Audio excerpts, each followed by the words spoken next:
ایسے لگے گا جیسے متلی آ رہی ہے، گھر میں بیٹھا نہیں جائے گا۔ اور اگر یہ کاربن مونو آکسائڈ بہت عرصے تک آپ بریتھ کرتے رہیں، انہیل کرتے رہیں، تو اس کی وجہ سے کسی نہ کسی شخص کی ڈیتھ بھی ہو سکتی ہے۔ تو آپ اپنے گھر میں کاربن مونو آکسائڈ کا ٹیسٹ بھی کر سکتے ہیں۔ کچھ مشینیں بھی آتی ہیں، کچھ ایسے ٹولز بھی آتے ہیں جو آپ کے گھر کے اندر کاربن مونو آکسائڈ کا جو لیول ہے وہ چیک کر سکتے ہیں بہت آسانی سے۔ اکثر ہمارے گھر میں بہت سارے ٹاکسک کیمیکلز پڑے ہوتے ہیں۔ ان کیمیکلز سے ہم اپنے باتھ روم کو بھی صاف کرتے ہیں، اپنے کچنز کو بھی صاف کرتے ہیں۔ کچھ کیمیکلز اتنے خطرناک ہوتے ہیں کہ وہ آہستہ آہستہ ہوا میں مکس ہونا شروع ہو جاتے ہیں، اور ہم ان کو انہیل یعنی ان کو سانس کے ذریعے اپنے پھیپھڑوں میں، اپنے جسم کے اندر داخل کرتے رہتے ہیں اور ہمیں پتہ بھی نہیں چلتا۔ یہ بھی ایک بہت ہی خطرناک سچویشن ہوتی ہے کہ اگر لانگ ٹرم بہت عرصے تک یہ کیمیکلز ہمارے گھر کے اندر کھلے پڑے رہیں تو اس کی وجہ سے بھی بہت زیادہ بیماریاں ہو جاتی ہیں۔ اکثر ہم گھر میں ایئر فریشنر کا استعمال بھی کرتے ہیں جو اکثر مارکیٹس میں مل جاتا ہے۔ اگر 2 نمبر ایئر فریشنر خریدا جائے تو اس کے اندر کچھ ایسے ٹاکسک کیمیکلز شامل کیے جاتے ہیں جن سے خوشبو تو بہت اچھی آتی ہے، لیکن وہ آپ کی ہیلتھ کے لیے بہت خراب ہوتے ہیں، بہت نقصان دہ ہوتے ہیں۔ اس سے بھی وہی نقصانات ہوتے ہیں، یعنی آپ کی ہیڈ ایک شروع ہو جائے گی، آپ کے جو لنگس ہیں، آپ کے پھیپھڑے ہیں، اس کو ڈیمیج کرے گی۔ تو آپ جب بھی کوئی کیمیکل اپنے گھر میں رکھتے ہیں تو میک شور کریں کہ اس کے اوپر کا جو ڈھکن ہے وہ ہمیشہ ٹائٹ رہے اور گھر کے ایک ایسے کونے میں ہو جہاں پہ آپ کا آنا جانا نہیں ہوتا۔ ایک ایسی سیکیور انوائرمنٹ میں اپنے جو کیمیکلز ہیں ان کو سٹور کریں۔ ایک اور چیز جو بیماریوں کا سبب بنتی ہے وہ پور وینٹیلیشن ہے، یعنی ہمارے گھر کے اندر تازہ ہوا کا آنا بہت کم ہوتا ہے۔ اکثر ہم اپنے گھر کی کھڑکیاں، دروازے بند رکھتے ہیں، جس کی وجہ سے اپنے گھر کے اندر کی جو ہوا ہے وہ سرکولیٹ نہیں ہوتی۔ جو بیکٹیریا گھر کے اندر بلٹ ہو رہے ہیں وہ مرتے نہیں ہیں، وہ پنپتے رہتے ہیں، اور وہ آہستہ آہستہ آپ کے جسم کے اندر جا کے عجیب طرح کی بیماریاں پیدا کرنا شروع کر دیتے ہیں۔ کوشش کریں کہ آپ اپنے گھر کی کھڑکیوں کو دن میں کچھ عرصے کے لیے کھول دیں، اور اگر ہو سکے تو دھوپ جو ہے اپنے گھر کے اندر آنے ضرور دیں، جس کی وجہ سے گھر کے اندر کے جو بیکٹیریاز ہیں، جو وائرسز ہیں، ان کا جو ہے سد باب ہو سکے گا، اور آپ کے گھر کے اندر جو وینٹیلیشن ہے وہ تھوڑی بہتر ہو سکے گی۔ پرانے زمانے میں گھروں کے اوپر روشن دان بنے ہوتے تھے جس سے تازہ ہوا آتی تھی، تو کوشش کریں کہ اپنے گھر کی جو ایئر کوالٹی ہے اس کو تھوڑا سا بہتر کریں، تو اس سے بھی بہت فائدہ ہوگا۔ آج کل ایک اور چیز بہت عام دیکھنے کو مل رہی ہے جسے واٹر کنٹیمنیشن کہتے ہیں۔ جو ہمارے گھروں میں پانی آتا ہے پینے کے لیے وہ اتنی اچھی کوالٹی کا نہیں ہوتا، اس کے اندر بہت سارے کیمیکلز یا بہت سارے بیکٹیریاز اور وائرسز جو ہیں وہ مکس ہوتے ہیں۔ بعض اوقات تو ان پانی کا جو رنگ ہے وہ بالکل ہی عجیب سا ہوتا ہے۔ اب آپ سب لوگ جانتے ہیں کہ اس طرح کا پانی پیے تو کتنی پرابلمز ہو سکتی ہیں۔ یہ صرف پاکستان میں ہی پرابلم نہیں ہے، یہاں تک کہ امریکہ کے بہت سارے ایسے اسٹیٹس ہیں، بہت سارے ایسے علاقے ہیں کہ گورنمنٹ خود کہتی ہے کہ آپ نلکے کا پانی نہ پئیں۔ یہاں پہ سب سے زیادہ بکنے والا جو پروڈکٹ ہے وہ باٹل واٹرز ہے۔ اگر آپ کے پاس باٹل واٹر اویلیبل نہیں ہے تو آپ ایک کام کر سکتے ہیں کہ پانی کو اچھی طرح بوائل کر لیں۔ بوائل کرنے سے کیا ہوگا کہ پانی کے اندر جو بیکٹیریا اور وائرسز ہیں وہ مر جائیں گے اور پانی کافی حد تک جو ہے وہ پیور ہو جائے گا۔ اب کنٹیمنیٹڈ واٹر پانی پینے سے بہت ساری بیماریاں شروع ہو جاتی ہیں۔ سب سے پہلے تو پیٹ کی بیماری لگتی ہے، پھر اس کے بعد آپ کو نوزیا ہو جاتا ہے، یعنی کہ ایسے لگتا ہے کہ متلی سی آ رہی ہے، پورے جسم میں درد شروع ہو جاتی ہے، یہاں تک کہ آپ کے جوائنٹس میں بھی پین شروع ہو جاتی ہے۔ تو اکثر اوقات ہم سمجھتے ہیں کہ کچھ پیرانارمل ایکٹیویٹی کی وجہ سے ہو رہا ہے، لیکن دراصل یہ ہمارے پانی کا بہت بڑا ہاتھ ہے۔ ایک اور ریزن جو ہماری بیماریوں میں بنتی ہے وہ ہے electromagnetic field, E M F. اس کو میں تھوڑا سا ڈیٹیل سے ایکسپلین کرنے کی کوشش کروں گا۔ اب نئی سائنس کی جو تحقیق ہے اس نے بتایا ہے کہ یہ جو الیکٹرو میگنیٹک فیلڈ یا الیکٹرو میگنیٹک ریڈیشن ہے، یہ بہت ساری بیماریوں کا سبب بن رہی ہے۔ زیادہ تر دماغی بیماریاں جو پیدا ہو رہی ہیں وہ اسی الیکٹرو میگنیٹک فیلڈ کی وجہ سے ہو رہی ہیں۔ اب یہ الیکٹرو میگنیٹک فیلڈ جو ہے یہ کس طرح پیدا ہوتی ہے؟ اگر آپ اپنے گھر میں چاروں طرف دیکھیں گے تو بہت سارے آپ کو الیکٹرک اپلائنسز نظر آئیں گے، جیسے کہ کمپیوٹر چل رہا ہے، مائکرو ویو ہے، ریفریجریٹر ہے، بلب ہے، پنکھے ہیں، ٹیلی ویژن ہے، اور سب سے بڑا جو آپ کا فون ہے۔ ان سب چیزوں سے بہت ہی کم مقدار میں الیکٹرو میگنیٹک فیلڈ جو ہے وہ ایمٹ کرتی ہے، یعنی کہ نکلتی ہے۔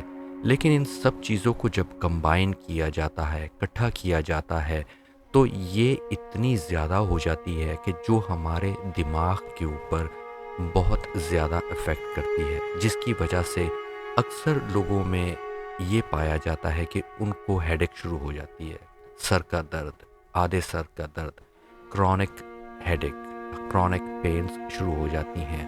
یہاں تک کہ کچھ لوگوں نے یہ بھی کہا ہے کہ وہ رات کو صحیح طرح سو نہیں پاتے، کہتے ہیں کہ وہ رات کو بہت زیادہ ڈراؤنے خواب دیکھتے ہیں، جانور، چوہا، بلی، سانپ وغیرہ، اور ساری رات وہ جو ہے سو نہیں پاتے۔ یہ بھی ایک ریزن ہو سکتی ہے۔ اکثر آپ نے یہ بھی نوٹ کیا ہوگا کہ کچھ گھر ایسے ہوتے ہیں جن کے پاس یعنی باہر بہت بڑے جنریٹر یعنی پولز لگے ہوتے ہیں، الیکٹرک پوسٹ لگے ہوتے ہیں، اور ان کے اوپر بہت بڑے الیکٹرک جنریٹر لگے ہوتے ہیں جن کے اوپر تقریباً 30,000 وولٹیج کی جو جنریٹر لگے ہوتے ہیں، اس کی وجہ سے بھی بہت زیادہ ای ایم ایف پیدا ہوتا ہے۔ ایسے گھروں میں بھی پرابلمس ہو سکتی ہیں۔ کچھ لوگ ایسے بھی ہوتے ہیں کہ جن کے گھر کے باہر کچھ ایکسٹرا جگہ ہوتی ہے، وہ وہاں پر کچھ کمپنیز کو یہ رائٹس دے دیتے ہیں کہ وہ وہاں پر موبائل فون کے ٹاورز لگا دیں۔ اب موبائل فون کے ٹاورز جو ہوتے ہیں ان سے بھی بہت زیادہ E M F electromagnetic field پیدا ہوتی ہے۔ اب ایسے گھروں میں رہنے والے لوگ یہ شکایت کرتے ہیں کہ ان کو ہیڈیک بہت زیادہ ہو رہی ہے۔ اکثر اوقات تو یہ بھی دیکھا گیا ہے کہ ایسے لوگ شکایت کرتے ہیں کہ ان کو گھر میں شیڈوز نظر آتے ہیں، یعنی پریفرل ویژن کے مطابق ان کو کچھ ایسی چیزیں نظر آتی ہیں جو سمجھ سے باہر ہوتی ہے، لگتا ہے کہ یہ کوئی پیرانارمل ایکٹیویٹی ہو رہی ہے۔ دراصل یہ ای ایم ایف جو ہے آپ کے مائنڈ کے ساتھ کھیلتا ہے، آپ کے دماغ کے اوپر اتنا اثر کرتا ہے کہ آپ کو لگتا ہے کہ آپ کے گھر کے اندر کچھ ایسی چیزیں ہیں جو سمجھ سے باہر ہیں۔ اب ای ایم ایف ریڈیشن سے بچنے کا ایک آسان طریقہ بھی بتاتا چلوں کہ جب آپ سونے جائیں آپ کے بیڈ کے آس پاس کوئی بھی لائٹ لیمپ نہیں ہونا چاہیے۔ آپ کا موبائل فون اتنا دور ہونا چاہیے کہ جہاں پہ آپ کی ریچ نہ ہو، یعنی کہ 2 ہاتھ دور۔ اس سے پیدا ہونے والی جو ریڈیشن ہے، جو ای ایم ایف ہے، وہ آپ کو سوتے وقت ڈسٹرب نہ کرے۔ اب ہم اس کا دوسرا پارٹ دیکھتے ہیں جو اسپریچول یا پیرانارمل ایکٹیویٹی کو کاز کر سکتا ہے، جو ریزن بن سکتا ہے، آپ کے گھر کے اندر جو ہے بیماریاں پیدا کر سکتا ہے۔ چلیں اس کے دوسرے پارٹ کی طرف بھی تھوڑی سی نظر ڈالتے ہیں۔ اس کی پہلی ریزن تو یہ ہو سکتی ہے نیگیٹو انرجی ایکیومولیشن، یعنی آپ کے گھر کے اندر اتنی زیادہ نیگیٹیوٹی ہو جس کی وجہ سے پیرانارمل ایکٹیویٹیز ہو رہی ہوں، بہت زیادہ جھگڑا ہو رہا ہو، بہت زیادہ سٹریس ہو، سیڈنس ہو، نا امیدی ہو، ایک دوسرے کے ساتھ جو ہے وہ کچھ ریلیشن پرابلمس ہوں، اس کی وجہ سے بھی کچھ ایسے پرابلمس شروع ہو جاتے ہیں جو بہت ایسی نیگیٹو انرجیز کو اپنی طرف اٹریکٹ کرتے ہیں، جنہیں ہم جنات کہتے ہیں۔ تو اس کی وجہ سے بھی گھر کے اندر بہت ساری پرابلمس شروع ہو جاتی ہیں، بہت ساری بیماریاں شروع ہو سکتی ہیں۔ اب یہ حقیقت بھی ہے کہ جسے ہم ایول آئی کہتے ہیں یا نظر کہتے ہیں، یہ بھی بالکل درست ہے کہ بہت سارے لوگ آپ سے جیلس ہوں، آپ کے اوپر نظر لگا دی گئی ہو، آپ کے اوپر بندش کر دی گئی ہو، اس کی وجہ سے بھی جو ہے آپ کے گھر کے اندر جو ہے کسی نہ کسی ایک ایسے شخص کے اوپر تکلیف آ سکتی ہے، بیماری آ سکتی ہے جس کا اورا بہت زیادہ ویک ہو۔ تو یہ بھی ایک واقعی حقیقت ہے۔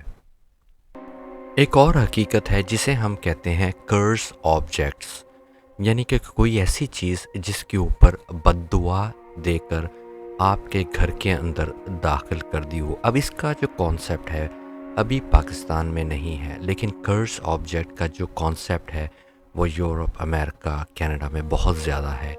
اگر کسی نے آپ کو کوئی چیز دی ہو، جو پڑھ کر دی ہو، پڑھائی کی ہو، یا کسی ایسی بیڈ انرجی سے آپ کے گھر کے اندر داخل کر دی ہو جو آپ کے گھر والوں کو اثر انداز کر رہی ہو، کسی ایک شخص کو دی گئی ہو، جسے ہم عام زبان میں کہتے ہیں مٹھائی کا بھیج دینا، کچھ ایسی چیزیں کھانے پینے کی آپ کے گھر بھیج دینا جس کے اوپر جو ہے کرس کر دیا گیا ہو، پڑھائی کی گئی ہو، جادو کیا گیا ہو، عملیات کیے گئے ہوں۔ اگر کوئی شخص کھاتا ہے اس کو تو اس کی وجہ سے بھی بہت زیادہ بیماریاں پیدا ہو سکتی ہیں۔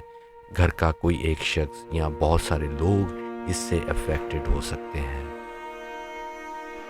ایک اور سبب جو بیماریوں کا بنتی ہے گھر کے اندر وہ ہے لیک آف اسپریچول کلینسنگ، یعنی کہ گھر کے اندر اللہ کا نام نہ لیا جاتا ہو، نماز نہ پڑھی جاتی ہو، اذان نہ دی جاتی ہو، قرآن پاک نہ پڑھا جاتا ہو، وہاں پہ شیطان کا بسیرا بہت آسان ہو جاتا ہے۔ اس کے ساتھ اور بھی بہت ساری ریزن ہیں، لیکن میں اس آڈیو کو بہت ہی شارٹ رکھنا چاہتا ہوں، اور میرے خیال میں اس آڈیو سے آپ کو کچھ معلومات ملی ہوں گی۔ اگر آپ سمجھتے ہیں کہ اس سے آپ کو کچھ فائدہ ہوا ہے، کچھ نئی چیز سیکھنے کو ملی ہے، تو برائے مہربانی آپ اس آڈیو کو یا اس ویڈیو کو لائک ضرور کر دیجیے گا، کیونکہ اس سے ہماری ہمت بڑھتی ہے اور ہمارا دل چاہتا ہے کہ آپ کے لیے کچھ اور نیا لے کر آیا جائے۔ اگر آپ نے ہمارے چینل کو سبسکرائب نہیں کیا تو وہ بھی کر لیں، اور ہاں، کومنٹ میں اپنی رائے ضرور چھوڑیں تاکہ ہم نئے ٹاپکس کو آپ کے لیے لے کر آئیں۔ اور اگر آپ کے پاس بھی کوئی نیا ٹاپک ہے تو ضرور کومنٹ میں لکھیے گا تاکہ اس کے اوپر میں ریسرچ کروں اور اس کو ایکسپلین کرنے کی کوشش کروں۔ تو آپ اپنا بہت خیال رکھیں، پھر ملیں گے کسی ایک نئی ویڈیو یا آڈیو یا سٹوری کے ساتھ۔ ٹیک کیئر، بائے بائے، اللہ حافظ۔